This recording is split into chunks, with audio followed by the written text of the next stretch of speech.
Buenos días, Mario Arana. Estoy aquí con Erika Aguirre. Yo soy Francisco Lario. Vamos a proceder a una entrevista para la revista Abril, ¿verdad? Para publicar en la revista Abril.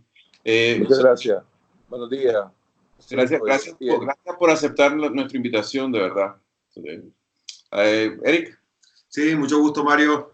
Encantado de tenerte aquí porque es importante tener una impresión de quien está protagonizando ahí pues las negociaciones de las cuales nosotros queremos informarnos. Claro. Lo felicito también por el esfuerzo que están haciendo de la revista. Le he estado viendo y realmente se plantean preguntas muy relevantes para el momento que el país vive. Así que es un esfuerzo que definitivamente me alegra que lo hayan emprendido. Correcto. Gracias, te lo agradezco mucho. Mira, empecemos por esto. Estás participando en el segundo diálogo que se da con el régimen desde abril de 2018.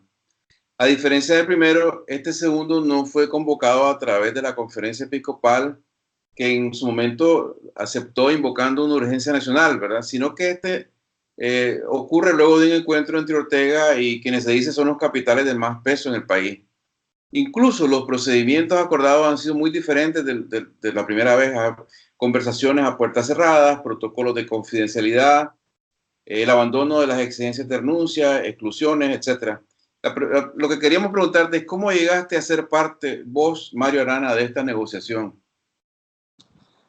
Bueno, mira, en parte nos imaginábamos que venía una siguiente etapa de esta negociación y AmCham era parte de la alianza, francamente, y no sabía que iba a estar en la mesa de negociación, pero sí sabía que AmCham era parte de la alianza y era parte de ese esfuerzo en donde básicamente pues, el sector privado se había unido a las fuerzas sociales de este país para tratar de encontrarle una salida a la crisis. Entonces yo deliberadamente, pues con el acompañamiento y el apoyo de un grupo de amigos que también me lo vendieron, pues verdad, es decir, o sea, que nos lanzáramos a la candidatura por la presidencia de AmCham, pues hicimos el esfuerzo, planificamos ahí un buen rato, ¿verdad? Y tal vez a pesar de algunos, ahí estamos, ¿no? Porque no necesariamente todo el mundo estaba como apoyando, ¿no? Al final sí logramos unanimidad, digamos, en el sentido pues, de que sí fuimos sumando a inclusive los detractores y resultó luego que después AmCham también formó parte pues, del equipo negociador, ¿no? Pero mi plan original era como presidente de AmCham pues estar en la alianza, siendo pues parte del esfuerzo que en el país se estaba dando de buscar y de estar posicionado pues para una potencial negociación que nos sacara de la crisis, ¿verdad? Nosotros nos preguntamos, y tal vez podría responderlo en la medida de lo que pueda, ¿cómo es que se produjo la decisión de que solo fuera la alianza quien participara en las negociaciones? ¿Por qué nadie más de las organizaciones que conforman la Unidad Nacional Azul y Blanco, por ejemplo? Para serte franco, no estuve muy tal vez involucrado en cómo fue el proceso en sí de seleccionar. Asumo de que hubo un proceso probablemente entre el gobierno y quienes en su momento tenían un liderazgo, ¿verdad? En proponer la negociación. Y se trató de buscar pues una representatividad y un cierto balance, digamos, ¿verdad? Algunos se preguntan por qué tantos miembros del sector privado. Bueno, no, me imagino que es un sector organizado, es un sector que realmente es un poder pues fáctico real, ¿verdad? Tiene su peso en el país. Pero a la misma vez, bueno, se trataba de tener representación ahí de sociedad civil, ciertamente, de los estudiantes, por supuesto, en fin, y sectores también del ámbito político. Y con eso se consideró pues que había un balance lo suficientemente razonable, digamos, de representatividad, pero eso no significa que, en primer lugar, íbamos ahí a negociar como sectores. El mandato y lo que sabemos es de que, digamos, la alianza es mucho más amplia que los que están ahí sentados, ¿verdad? Y obviamente no estamos, ni estoy yo en lo personal, simplemente representando los intereses de y en este caso pues de las empresas que comercian o que tienen inversiones de Estados Unidos, pues realmente que es lo que AmCham, la asociación pues de Cámara de Comercio de Nicaragua, nicaragüense, estadounidense, representa, ¿no? Estamos ahí, estoy ahí para representar los intereses que estimo pues son del país en su conjunto. Todo el país necesita salir de esta crisis. Y el mismo mandato tienen el resto pues de los negociadores, es decir, o sea, estamos vinculados de diferentes formas, de manera sistemática, con los diferentes actores pues de esta crisis, o sea, por ejemplo, las madres de Abril, las madres de los presos políticos, sectores del campesinado.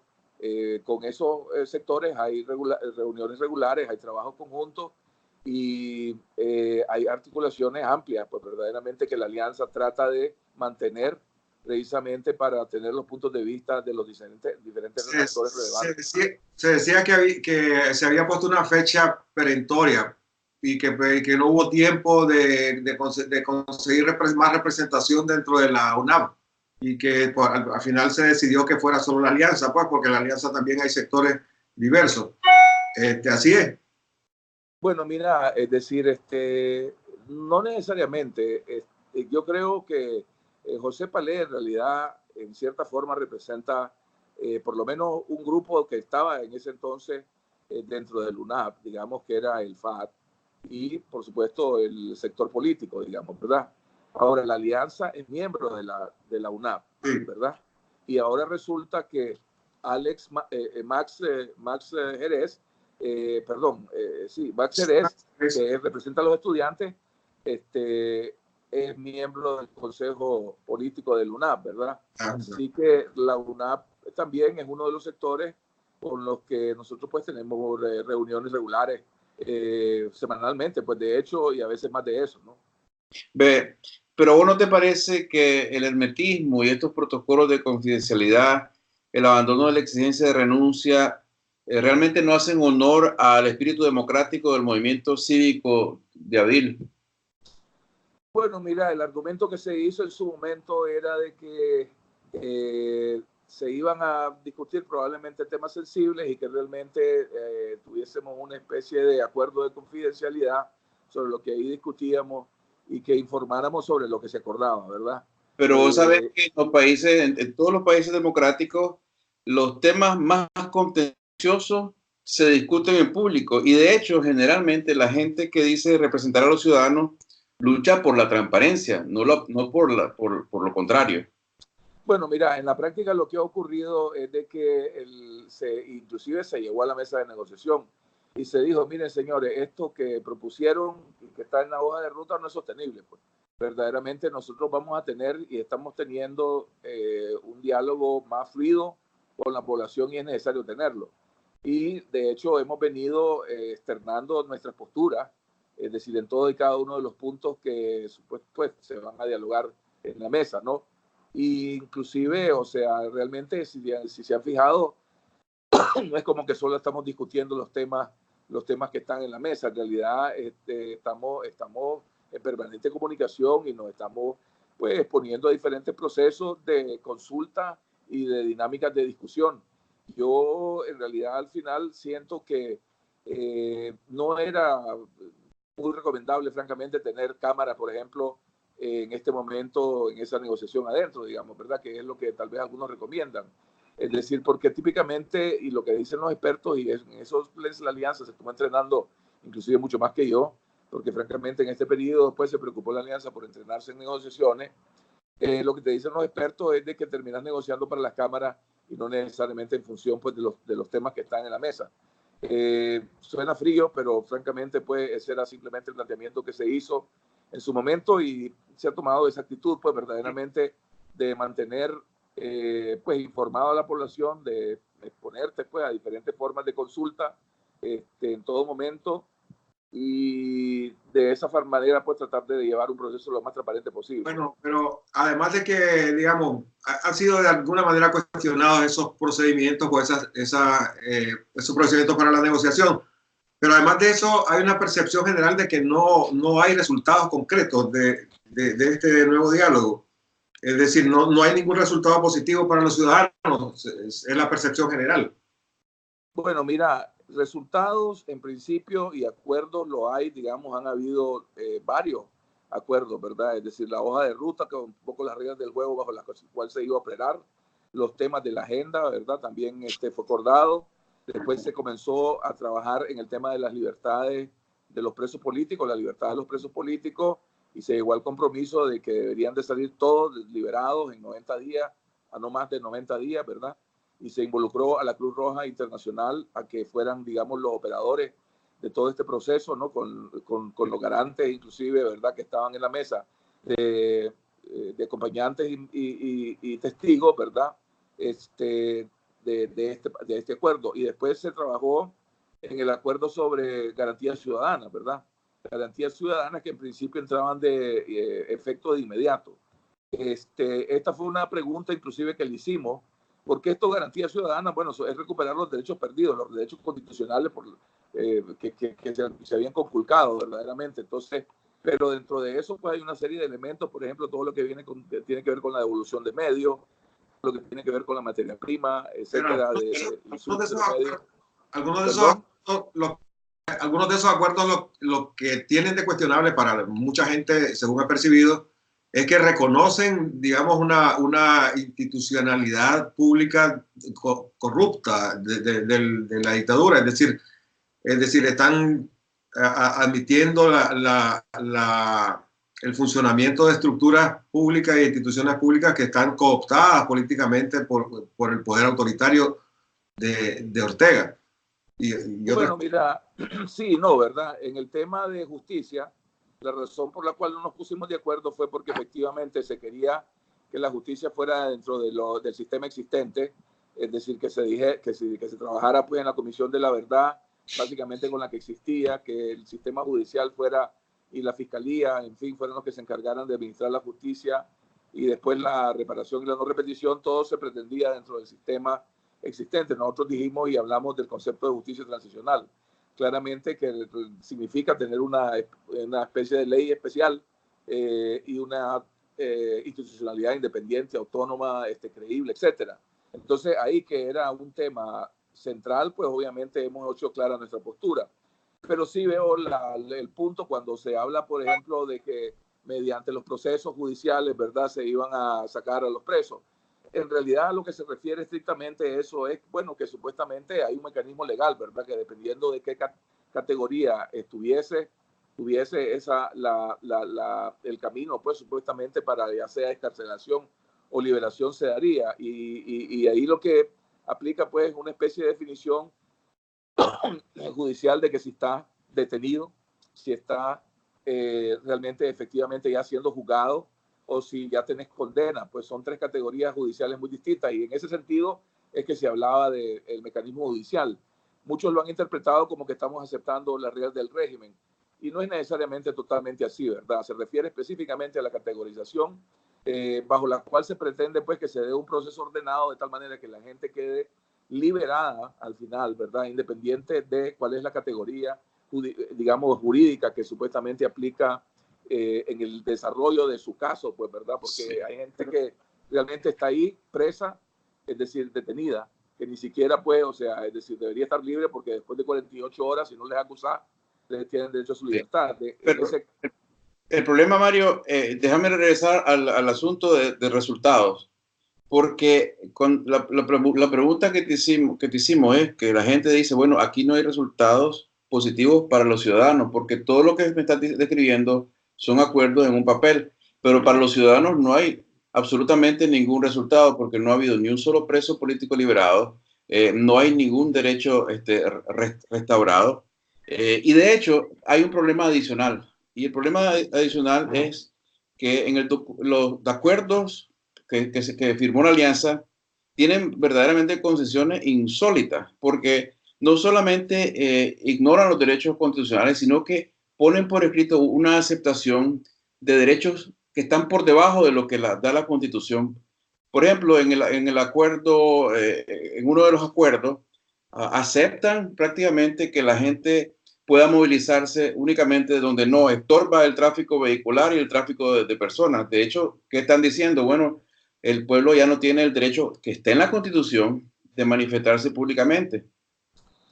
Bien, a ver, el derecho a la manifestación sí está establecido. Creo que este se refería a un derecho específico para reunión, digamos, ¿verdad? Es decir, o sea, y estábamos tratando de reivindicar que verdaderamente, pues, si no estábamos afectando la libertad de nadie más, se pudiesen dar las reuniones, ¿verdad? Es decir, pero el derecho a manifestación está en el acuerdo, digamos, ¿verdad? Pero está decir, limitado, está limitado, de hecho, el acuerdo está limitado más que en la propia Constitución. Está limitado más que en la propia Constitución, porque la propia Constitución no te dice que la gente pueda manifestarse nada más en un parqueo en área privada, y este acuerdo prácticamente lo dice. Es mira, más, voy a tener que hacer la consulta legal, para serte franco. No es la primera vez que escucho esto y a lo mejor tienen un punto válido y realmente habría que revisarlo desde el punto de vista legal. No es así como lo entendimos en su momento. Estábamos simplemente tratando de defender el derecho a reunión, y mientras no afectara la libertad de otro, en ese caso ni siquiera tenés que pedir o tenés que notificar, ni mucho menos, pues, a la policía. En el caso de las marchas, en principio tenés que notificar a la policía. No es necesariamente pedir permiso, notificar a la policía. Pero oíme, y hay algo más sobre estos acuerdos. Fíjate que en uno de los textos dice que las partes se comprometen a garantizar el cumplimiento de sentencias firmes. En otras palabras, a quien el gobierno el sistema judicial, que ya sabemos que es ilegítimo, le haya impuesto una sentencia firme, queda fuera del acuerdo de liberación. Bueno, no es necesariamente así como lo entendemos, ¿verdad? Es decir, aquí todos los presos... Eso es lo que dice el texto. Eso es lo que... Bueno, es decir, tendría que verlo, pero también se dice que todos los presos van a ser liberados, todos los presos políticos, y más bien eso cae, es decir, cualquiera que estuvo relacionado a los hechos de abril cae en la categoría de presos políticos y están en las listas, inclusive los condenados, ¿verdad? O sea, entonces no se refiere necesariamente a los presos políticos asociados a abril, ¿verdad? Ahora, vamos a la pregunta más amplia, el resultado. Yo sé que hay, perdón, lo que se impresión. La percepción general es que solo beneficios a la dictadura han traído las negociaciones. Esa es una percepción que se siente en la opinión general. Bueno, sí, porque en realidad dicen los están oxigenando, estos están comprando tiempo, y en realidad pues lo que están evitando son más bien las sanciones. Yo conozco los argumentos, ¿verdad? Pero vamos al sentimiento general, pues, ¿verdad?, sobre el resultado. Efectivamente, o sea, nosotros coincidimos de que aquí han habido pocos resultados y que verdaderamente el gobierno no parece estar mostrando la voluntad que debería demostrar, ni la celeridad, pues, en resolver los temas que se derivan de estos acuerdos, ¿verdad? Es decir, incluidos los presos políticos. Es decir, por ejemplo, sabemos muy bien de que muchos de esos que están detenidos, ¿verdad?, si hubiese voluntad, ya podrían estar fuera, aunque fuera escarcelado, y se sigue luego con el proceso judicial, ¿verdad? Es decir, inclusive ahorita ya esos pudiesen ser liberados porque están conciliadas las listas y pudiesen ser liberados en el marco del acuerdo con la Cruz Roja, ¿verdad? ¿Por qué no lo han hecho? Porque no les ha dado la gana, fundamentalmente, me imagino yo, ¿verdad? Es decir, pero desde la semana pasada esto era una posibilidad real, ¿verdad?, que la tiene en sus manos el gobierno verdaderamente, y no puede alegar que no están dadas las condiciones como en su momento ha hecho. Que han sido demasiado optimistas. La gente se pregunta eso, dice, o son muy optimistas o, bueno, digamos, sin menoscabo del concepto, digamos, negativo de la palabra, la gente se pregunta, o son muy optimistas o hay un pacto. No, mira, pacto definitivamente no lo hay, y que se quede claro debajo de la mesa. Estos pactos debajo de la mesa no lo hay, es lo que es, ¿verdad? Estamos lidiando con esta naturaleza de gobierno. Nosotros tenemos también el mismo sentimiento de que aquí no se está cumpliendo, de que aquí se está jugando, es decir, juegos políticos posiblemente, ¿verdad?, donde los tiempos del gobierno no son nuestros tiempos, verdaderamente, es decir, y ellos tienen su agenda, obviamente, ¿verdad? Entonces, estamos claros de que probablemente la razón fundamental detrás del por qué no están siendo los efectivos o no están teniendo la celeridad que tienen, es porque tienen probablemente su propio trompo enrollado, digamos, ¿verdad? Pero eso es algo que nosotros no controlamos. Es decir, nosotros estamos ahí para negociar alrededor de los temas que establecimos en la agenda. Yo diría que han habido avances, pero realmente siempre nos preocupó la voluntad de cumplimiento. Y es por eso de que los acuerdos también tienen garantes, ¿verdad? Es decir, que luego de cada tema negociado, pues la idea es de que un garante internacional o un garante con la credibilidad necesaria, pues pueda también asegurar, garantizar, darle seguimiento a lo cumplido. Y luego tengamos un mecanismo de verificación y efectivamente de cumplimiento. Entonces, mira, puede ser que esto va lento, puede ser que hay juegos políticos, pero realmente, es decir, está por verse y el gobierno insiste que ellos van a cumplir, ¿verdad? Y entendemos que van a tener acciones como las han tenido, que vienen dando muestras verdaderamente, en cierta forma, de que alguna voluntad existe. Por ejemplo, pues tenemos a 200 personas que han sido escarceladas desde que eso, pero no han sido liberadas. En realidad, el número de liberados es cero. Es correcto, pero tendrán que ser liberados. Aparte de eso, hay reportes verificados de partes responsables de que a los escarcelados los asedian, de que las familias también son víctimas del asedio, de que de hecho están presos, inhabilitados cívicamente.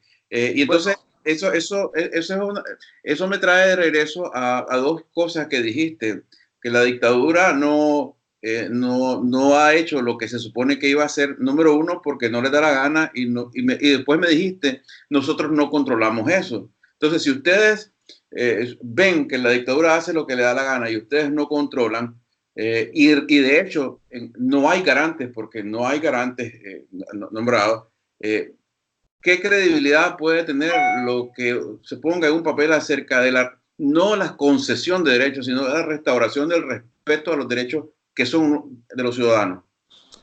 Bueno, mira, en el tema de presos políticos están los garantes, el testigo y acompañante, ¿verdad? Son los garantes de ese acuerdo, ¿verdad? Casualmente en esta semana se pusieron 5 temas de implementación sobre la mesa. En esta semana que acaba de pasar, ¿verdad? Y precisamente nos levantamos de la mesa en parte porque teníamos posiciones muy distantes en los 2 temas sustantivos que hacían falta y dijimos necesitamos también muestras de buena voluntad, de que hay voluntad. Y ahí hay 5 temas, entre los cuales está la liberación. Llegamos a la conclusión que había más de 230 y tantos presos que ya podían ser liberados inclusive, ¿verdad? Llegamos a conciliar la lista de 50, o por lo menos a poner sobre la mesa 50 presos que se decían que no eran políticos, que eran presos comunes, que nosotros estamos diciendo que son presos políticos. Entramos a ver el tema de los medios, de la tinta, del papel de los medios que están retenidos en aduanas. Entramos a ver un protocolo sobre exiliados, o por lo menos a través de los intermediarios se planteó pues que se viera este protocolo de los exiliados. Y por otro lado, pues había otro tema que ahorita pues no me acuerdo, eran 5 temas. Pero hay dos cosas alrededor de eso, disculpa Mario. Por ejemplo, la idea, la percepción de la gente es que o lo que se planteaba desde las organizaciones de resistencia cívica es que la negociación de los presos políticos era una condición previa para avanzar en el diálogo. Sin embargo, parece que no ha sido así. Es decir, ¿qué los ha llevado a la alianza a dejar, digamos, para después la liberación de los reos o para postergarla? Bueno, efectivamente esa posición la conocíamos, ¿verdad? Y tomamos la decisión de que no íbamos a precondicionar el diálogo. Y esto es en parte también porque la experiencia de la historia y los expertos en estos temas también nos manifestaban que entonces, ¿para qué dar diálogo si las precondiciones, lo que hacen las precondiciones es que hacen que no haya diálogo? Y en realidad necesitábamos en Nicaragua un diálogo, porque francamente había un impasse, había una situación de no diálogo por 9 meses, donde ya sabemos lo que ha pasado en esos 9 meses, ¿verdad? O sea, muertes, encarcelamiento, exilio, etcétera. Y realmente necesitábamos ver, por lo menos, es decir, o sea, tratar de hacer un intento de ver si por la vía negociada podíamos sacar al país de la crisis, ¿verdad? Yo creo que es un intento legítimo y aunque no satisface a todo el mundo, ¿verdad? Obviamente precisamente porque hay sectores pues, que proponían que no nos sentáramos sin que se liberaran los presos políticos. Bueno, nos sentamos y ahora pues por lo menos ya hay un compromiso de que saldrán en 90 días. Tampoco les gustó el hecho a nadie después de que tuvieran 90 días, ni a nosotros mismos, ¿verdad? Pero el problema con eso, Mario, si me permitís, es que me estás diciendo de que, bueno, aceptamos que no haya precondiciones para ir a un diálogo porque hace falta resolver la situación de derechos humanos básicamente del país.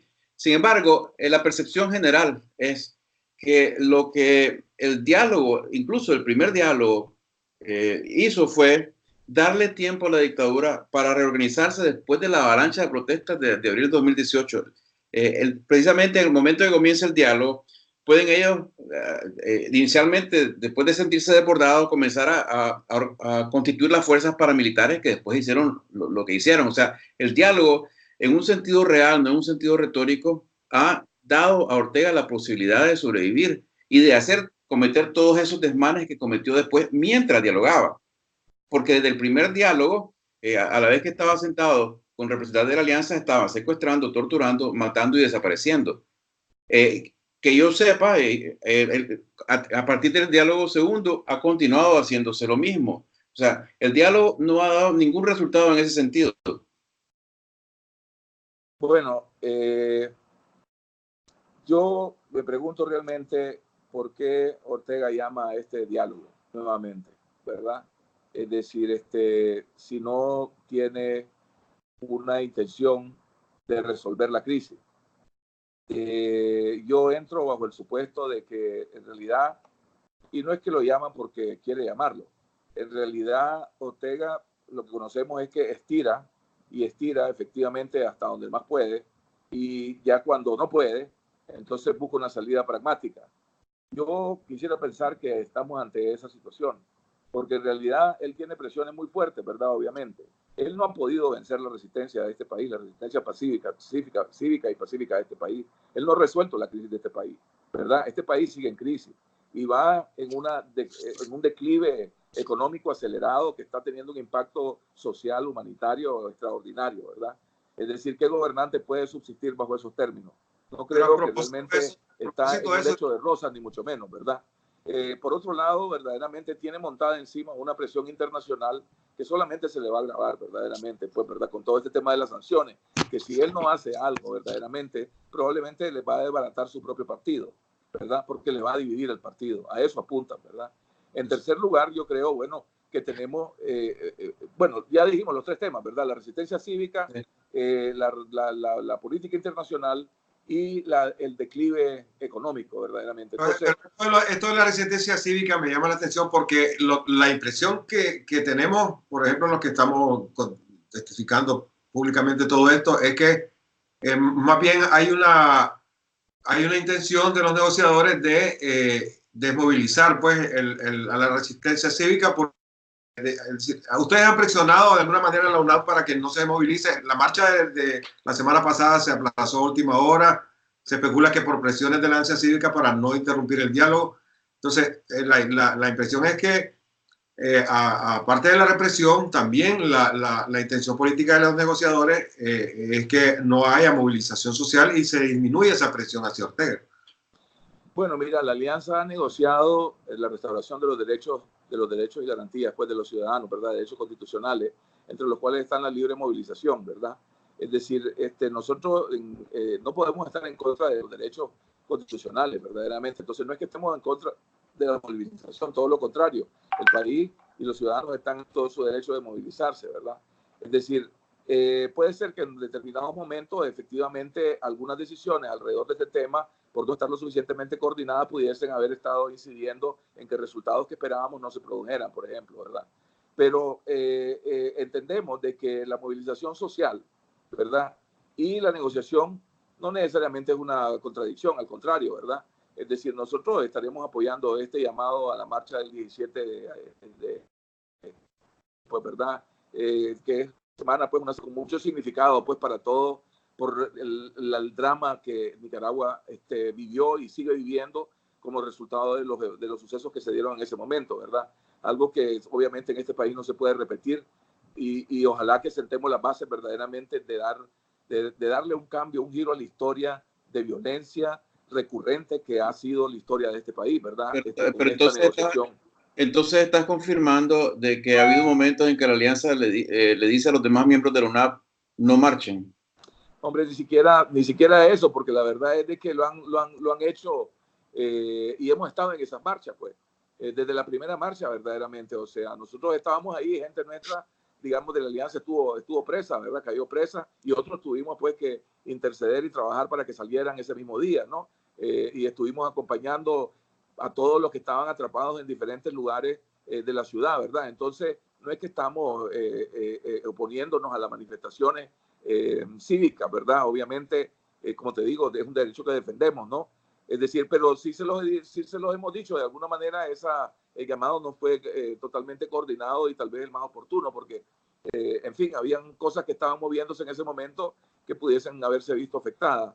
Por Eso ejemplo, ¿qué cosas estaban moviéndose? Yo hasta ahí lo dejaría, ¿verdad? Por el momento, ¿verdad? Hasta ahí lo dejaría, pues, pero ese es el punto, verdaderamente. Pero creo que estamos de acuerdo, o sea, en realidad no hay contradicción ni tampoco tenemos por qué estar apañando que aquí no se respeten los derechos constitucionales a la libre movilización. ¿Ustedes están contemplando la posibilidad de que dentro de esos acuerdos Ortega pueda imponer una amnistía para él y su círculo? Que nosotros estamos, ¿qué? Perdón, decir. Que si ustedes contemplan que en esos acuerdos Ortega tenga la posibilidad de imponer una amnistía para él y su círculo. Nosotros hemos hablado del concepto de justicia transicional. Ese es el planteamiento que nosotros tenemos sobre la mesa. Es un planteamiento sobre el cual no nos hemos podido poner de acuerdo verdaderamente. Lo que permite, pues, ¿verdad?, es la creación y lo que busca es la creación de una institucionalidad independiente, autónoma, creíble, que verdaderamente vea, pues, ¿verdad?, la Comisión de la Verdad, una fiscalía especial, la reparación y la no repetición. Y la no repetición, para que estemos claros, tiene que ver con el desmontaje de todo el mecanismo de represión, ¿verdad? Eso es lo que tenemos ahí planteado. Sí, pero yo quisiera pedirte que fueras específico. ¿Ustedes contemplan, están dispuestos a aceptar que dentro de cualquier proceso de transición exista amnistía para Ortega? No estamos dispuestos y es algo que Nicaragua ha tenido 50 y tantas amnistías y ya ves dónde estamos verdaderamente. Entonces ustedes se comprometen a descartar cualquier amnistía para Ortega como parte de una transición. Nosotros no vamos a apoyar ninguna amnistía, o sea, y realmente lo hacemos y te voy a decir la razón por qué. Sí, a lo mejor pudiese ser lo que realmente, digamos, permita a lo mejor el país moverse adelante, y más de algunos, especialmente los que han tenido las violaciones más flagrantes de los derechos, es decir, posiblemente la anhelan, digamos, ¿verdad? Es decir, derechos humanos y derechos, crímenes de lesa humanidad incluidos, que no te los protege una amnistía internacionalmente hablando, para que estemos claros, ¿verdad? Pero más allá de eso, pues el punto es, las amnistías no han resuelto los problemas de la violencia y los problemas de la historia recurrente en la que nosotros vivimos, en donde los conflictos los estamos resolviendo violentamente. Y realmente aquí estamos para mí ante una oportunidad histórica, porque esta es una revolución o un movimiento cívico, pacífico, el que está en Nicaragua planteando el cambio, planteando movernos hacia la democracia, hacia la justicia, hacia la libertad. Es como alianza y que encierra, solo permíteme terminar esta idea, para mí encierra la posibilidad de que aquí no se vuelva a entronar ningún caudillo, verdaderamente, que han sido los responsables, efectivamente, luego de terminar acumulando poder alrededor de ellos, siendo excluyentes y sembrando la semilla de su propia autodestrucción, porque después los que se sienten excluidos vienen y se levantan en contra del caudillo, el dictador de turno, ¿no? Está bien, pero a ver, vos conocés bien de técnicas de negociación y sabes mucho de juegos y de teoría de juegos seguramente, y la alianza misma ha estado, como ha dicho, discutiendo y entrenándose sobre esto. Ponete en la posición de Ortega. Le cuelgan sobre él la espada de Damocles de los crímenes internacionales, tiene muchos enemigos, obviamente, dentro del país. ¿Qué te hace pensar? ¿Qué les hace pensar a ustedes que Ortega está en capacidad y en voluntad de aceptar un acuerdo que no le dé a él amnistía, a él y a su círculo? Mira, yo en ese sentido, pues, o sea, cuando te digo que ahogamos por la justicia transicional, es porque en realidad ponemos al centro del problema a la víctima. verdaderamente lo que nos preocupa es la víctima. Y obviamente que no haya impunidad. Es decir, pero que las personas que han cometido delito, por ejemplo, tengan la oportunidad de realmente pasar a través de un proceso penal, puedan pedir perdón.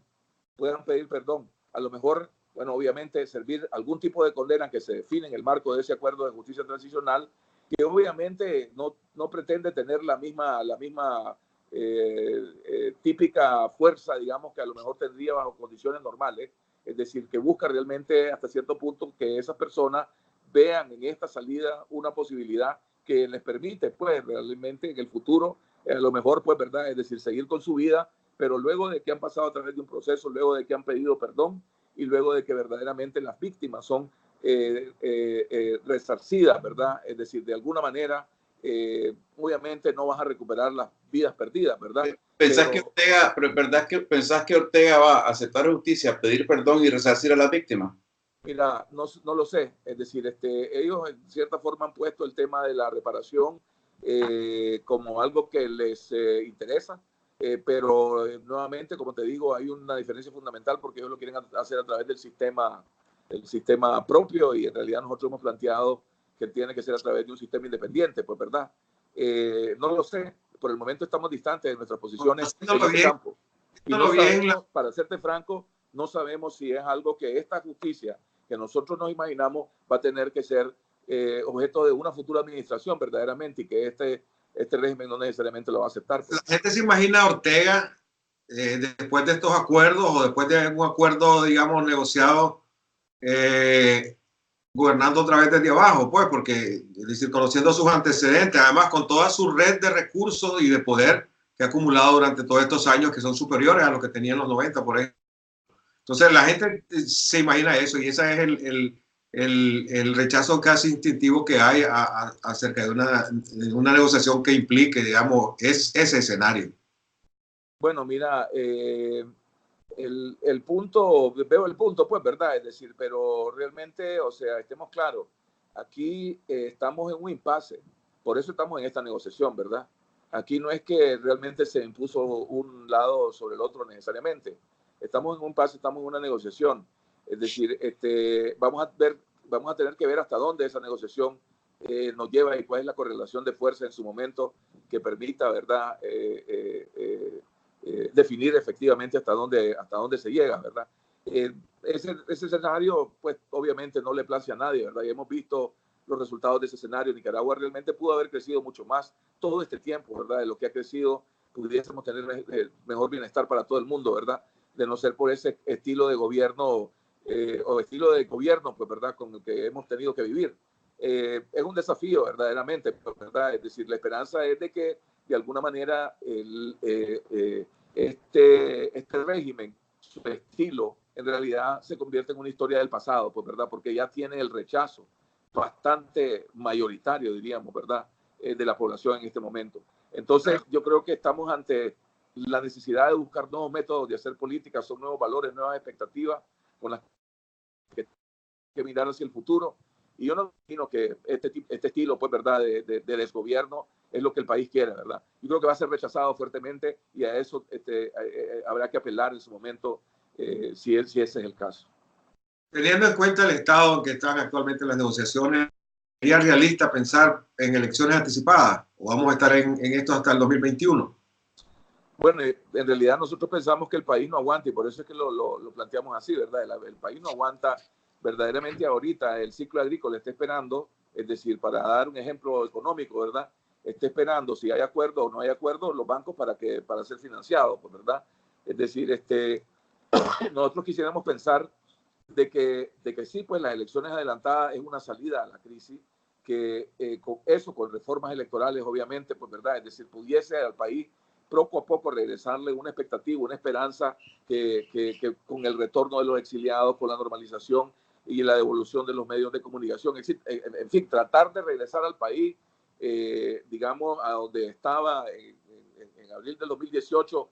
Por supuesto, eso no vamos a poder hacerlo con las víctimas de esta situación, ¿verdad?, que sufrieron y perdieron la vida, pero verdaderamente tratar de crear condiciones, es decir, en el tema de las libertades, pudiese ser lo que vaya permitiéndole al país efectivamente vislumbrar una salida a la crisis y realmente encaminarnos hacia unas elecciones anticipadas que permitan un cambio de régimen posiblemente que va a tener una forma distinta.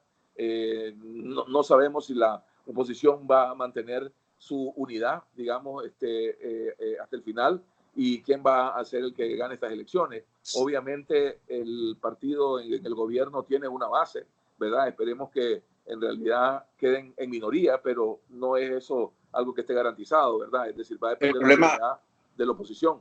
El problema, Mario, es que ustedes están sentados en una negociación no con un gobierno que es testigo de crímenes, sino que es culpable de crímenes y de lesa humanidad.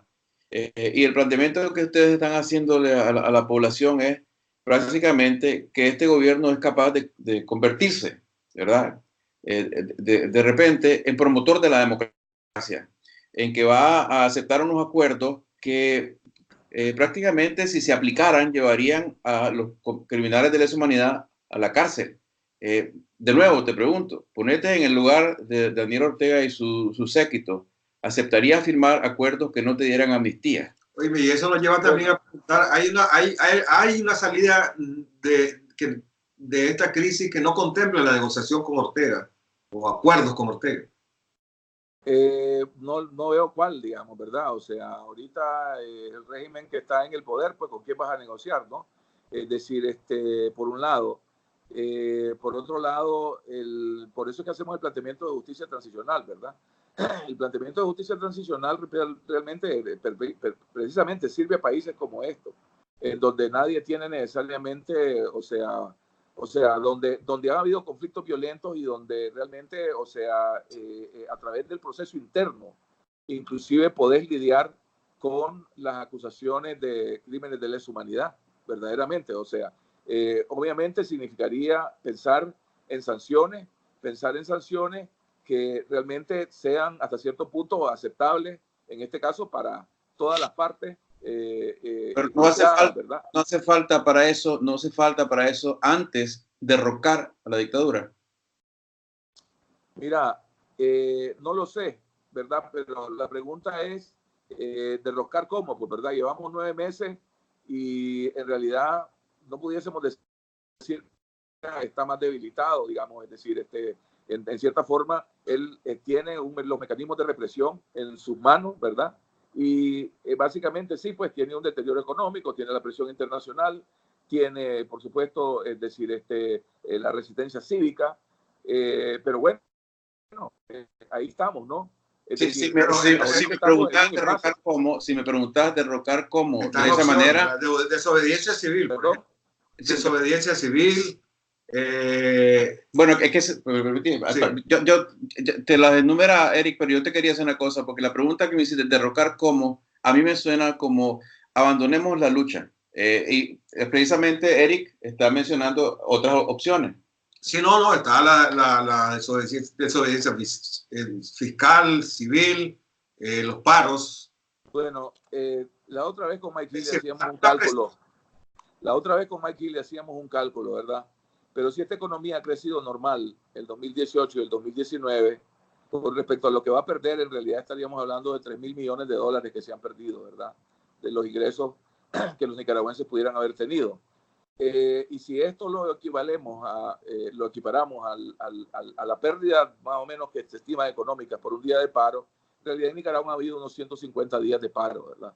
O sea, en realidad, cuando yo hablo de resistencia, verdaderamente todo esto está sucediendo, ¿verdad? O sea, nosotros tal vez no tenemos tan claro, pero este país pues está en un colapso. Hay sectores que verdaderamente...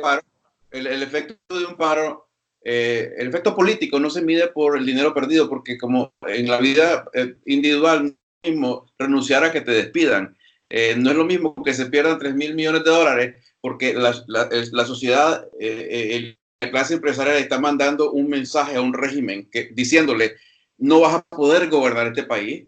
No es lo mismo perderlo de esa manera, ¿verdad? Que es un gesto político poderoso, a perderlo porque el país se hunde bajo la garra de una dictadura. Bueno, mira, efectivamente han habido paros y han sido exitosos, 3 de ellos, ¿verdad? En este periodo. También hubieron paros en la época de Somoza, inclusive duraron meses, un mes por lo menos, 4 semanas, un mes uno de ellos. No necesariamente los paros fueron los que derrocaron a Somoza, ¿verdad? Es decir, el paro sí, pues es un recurso, ¿verdad? Y tiene que saber cuándo usarse para que tenga la mayor efectividad. Entonces, no lo invalido como recurso, se ha utilizado, pero no tiene por sí solo un efecto mágico, verdaderamente.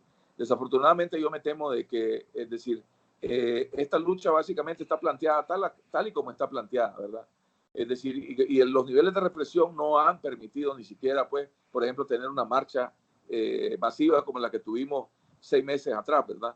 Es decir, o las que teníamos 6 meses atrás.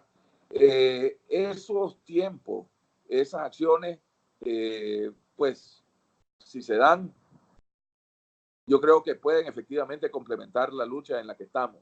Pero nosotros, pues, en lo personal, yo quisiera pensar de que verdaderamente aquí hay una oportunidad de encontrar una salida que no va a ser la que tal vez va a dejar contento a todo el mundo, digamos, ¿verdad? Pero que hemos llegado a un punto que efectivamente eso es una posibilidad, pues. Realmente es una posibilidad que a través de las negociaciones lleguemos a un acuerdo que permita lo que de fondo necesitamos resolver, que es la democratización de Nicaragua, verdaderamente.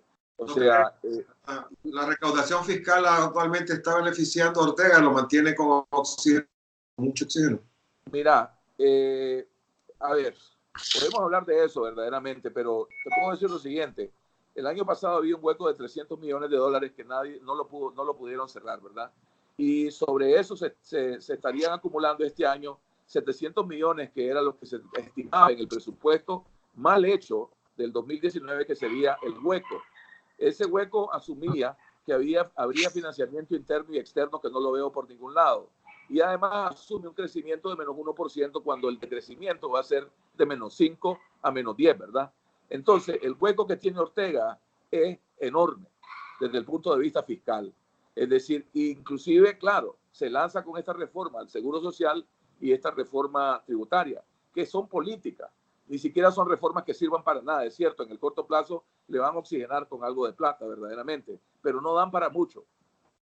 No dan para mucho. Entonces, estemos claros, desde el punto de vista fiscal, este gobierno está bastante asfixiado. Y lo que da es pretensiones de que puede, pero verdaderamente difícil, ¿verdad? Difícil la tienen. Han recortado todas las transferencias municipales. En fin, están teniendo que hacer recortes por todos lados. Y es decir, esta es la lucha que el pueblo verdaderamente está librando y en cierta medida pudiésemos decir está ganando. Si no, Ortega no estaría sentado en una mesa de negociación, creo yo, desde mi punto de vista. Pero hablando de hueco fiscal, hay una cosa que es realmente, vista desde el exterior, es una realidad. La alianza está sentada con cierto optimismo, porque veo, en una mesa de negociaciones que no ha dado ni un solo resultado práctico a la ciudadanía. Y sin embargo, cada vez que se sientan los titulares en extranjeros, los titulares en Europa, en Estados Unidos, hablan de que el gobierno de Nicaragua está negociando, dan la impresión de que las tensiones disminuyen, de que hay una posibilidad y de que no hay necesidad de acelerar sanciones ni apretar más al gobierno. Eso es parte de los resultados de este proceso que la gente critica. Bueno, efectivamente, o sea, ese argumento lo hemos escuchado, es decir, es una realidad con la que algunos países, inclusive me imagino, están teniendo que pensar, digamos, verdaderamente qué hacen. Es decir, ya estamos viendo cómo se están expresando algunos, como Canadá. Canadá, por razones de violación de derechos humanos, básicamente pues ya venía decidiendo que le iba a recortar pues ya las donaciones a Nicaragua y tomó esa decisión recientemente, ¿verdad? Efectivamente, es decir, mientras la negociación tenga supuestamente, ¿verdad?, indicios de que está ocurriendo, pues algunos países pudiesen decidir efectivamente que no es el momento de sanciones. Pero tampoco el objetivo es tener sanciones. Realmente, si me preguntas a mí, el objetivo es que no hayan sanciones y que este país pueda llegar a un acuerdo, a un entendimiento, verdaderamente. Pero yo lo veo de la siguiente forma. O sea, de los acuerdos se desprenden dos dinámicas. Una mesa de implementación, ¿verdad?, que realmente está trabajando sobre los temas acordados y, como te decía, tiene 5 temas sobre la mesa y supuestamente 5 temas a los que en principio se les va a dar respuesta de acuerdo a lo que nos dicen los mediadores o los testigos y acompañantes, ¿verdad? Entonces, si eso ocurre, ya veremos más resultados de los que pocos que han habido, ¿verdad? Y eso es una señal que no podemos nosotros ignorar. Y lo otro es de que, bueno, vamos a ver el tema en principio de la propuesta de la OEA sobre reformas electorales, porque ellos, es decir, ya tienen un planteamiento y se lo harían a la mesa, cosa que el gobierno lo que pretendía era que se le hicieran solo a los partidos políticos. Entonces, bueno, ahí veremos también si eso efectivamente nos da un avance más, ¿verdad?, en el proceso de la negociación. El que van a hacer los países no es algo que nosotros podamos incidir en ello, es algo que ellos van a tener que valorar y efectivamente ver si hay o no hay voluntad. Nosotros lo que estamos diciendo hasta la fecha, no hemos visto voluntad. Desde el principio yo personalmente entré a esta negociación pensando que podíamos llegar a un acuerdo bueno, pero que posiblemente en la implementación iba a ser bien difícil o dudoso lo que ocurriera. Es decir, esas dudas todavía las tengo definitivamente. Yo no sé qué va a cumplir el gobierno y si va a cumplir el gobierno, pero creo que debemos de darle una oportunidad a este intento, ¿verdad?, antes de descartarlo. Pero tampoco significa que vamos a estar ahí al infinito. En realidad estamos hablando de pocas semanas que le puede dar a esta negociación en términos de ver la parte de justicia y la parte de democracia y ver si se puede llegar a algún lado. Verdaderamente estoy imaginándome que pueden ser, esta es una posición en este momento personal, pero de unas 2 a 3 semanas cuando mucho. Y después de eso, que Dios nos agarre confesado, pues, porque si no llegamos a acuerdos, a entendimientos, lo vamos a decir claramente y nos vamos a levantar. Entonces, en esa dinámica estamos, pues, ¿verdad? O sea, sin ilusiones, digamos, es decir, sobre, ¿cómo te diría? Pues la buena voluntad necesariamente que podamos encontrar de la otra parte, pero sí con la esperanza de que ojalá sea así, porque realmente el país necesita esperanza y necesita salir de esta crisis lo más pronto posible. Entre más tiempo pase, va a ser peor para todos verdaderamente, incluido este régimen también. Ya para terminar, te voy a pedir que hagas un ejercicio como economista, ¿no? Como cuando nos toca a veces describir escenarios, ¿no? Presentamos, digamos, la historia tal y como pensamos que va a ocurrir en el mayor detalle posible, sabiendo de qué puede ocurrir o puede no ocurrir. Yo te quería pedir que el ejercicio de imaginar y describirnos un escenario y un calendario para lo que viene adelante, más específicamente un escenario en el cual se logra un acuerdo con Ortega, en que nos digas qué es lo que crees que Ortega va a hacer, qué es lo que va a ceder, cómo va a quedar el tema de justicia, el tema de democracia, el tema de libertad. ¿Cómo salimos en el futuro inmediato si se produce un acuerdo? ¿Cómo es ese acuerdo? ¿Podrías describirnos el escenario? Bueno, mira, yo todavía tengo expectativas de que aquí van a tener que haber elecciones adelantadas, por ejemplo. Veo muy difícil que Ortega se pueda sostener y pretender realmente conservar alguna base de su poder político si él no acepta elecciones adelantadas. Ese es un elemento, por ejemplo, de mi hipótesis. Yo creo que en el tema de libertad, yo creo que vamos a ver a todos los presos liberados. Yo creo que aquí eventualmente vamos a poder volver a tener pues todas las manifestaciones, todos los derechos ciudadanos y la libertad de medios, es decir, que teníamos antes de la crisis, ¿verdad? Sobre el tema de justicia no tengo grandes expectativas verdaderamente. Creo que este es un tema que va a quedar para una siguiente administración, para que de ahí aprendamos verdaderamente las lecciones que hay que aprender y que esto no se vuelva a repetir, ¿verdad? Es decir, eso sería pues lo más importante del legado de este nuevo drama en que hemos vivido, ¿verdad? Si realmente rompemos con la historia recurrente de violencia y en el futuro que no nos vuelva a ocurrir lo que nos ocurrió en esta ocasión, ¿verdad? Pero francamente veo más la justicia para una posterior administración necesariamente a que podamos llegar a acuerdos con esta administración. O sea, en tu escenario ves a un Ortega que va a elecciones, gana o pierde, pero queda en libertad y queda en Nicaragua y queda con los recursos que tiene sin enfrentar la justicia. Pues, si lo querés poner de esa manera, posiblemente es una forma de verlo también, ¿verdad? Como te digo, yo no creo de que realmente queda muy fuerte, como lo estás poniendo. Creo que verdaderamente este país lo va a juzgar, independientemente digamos, el sistema judicial o la justicia transicional que nos podamos imaginar. Este país va a juzgar, es decir, y no va a juzgar bien, esta administración por lo que ha ocurrido, francamente, lo digo, ¿verdad? Y en parte, es decir, por eso estamos donde estamos, ¿no? Verdaderamente, porque el sentido de, ¿cómo te diría yo, verdad? Ese sentido de justicia, ese sentido lo tiene el país bien claro, verdaderamente. El pueblo ya hizo su juicio y ya sabe de qué lado de la historia están las cosas, ¿verdad? Y de lo que se trata es de que esto no vuelva a ocurrir. Y de alguna manera tenemos que ir viendo cómo el país se va moviendo hacia una convivencia verdaderamente que nos permita, es decir, a todos coexistir y ojalá poder verdaderamente lidiar con estos demonios de alguna forma, de tal manera que estas cosas no se vuelvan a repetir. Bueno, pues muchísimas gracias, Mario, de verdad, por someterte a esta tortura informática y periodística. Y bueno, gracias. Abrazo. A ustedes. Gracias a ustedes. Va, pues.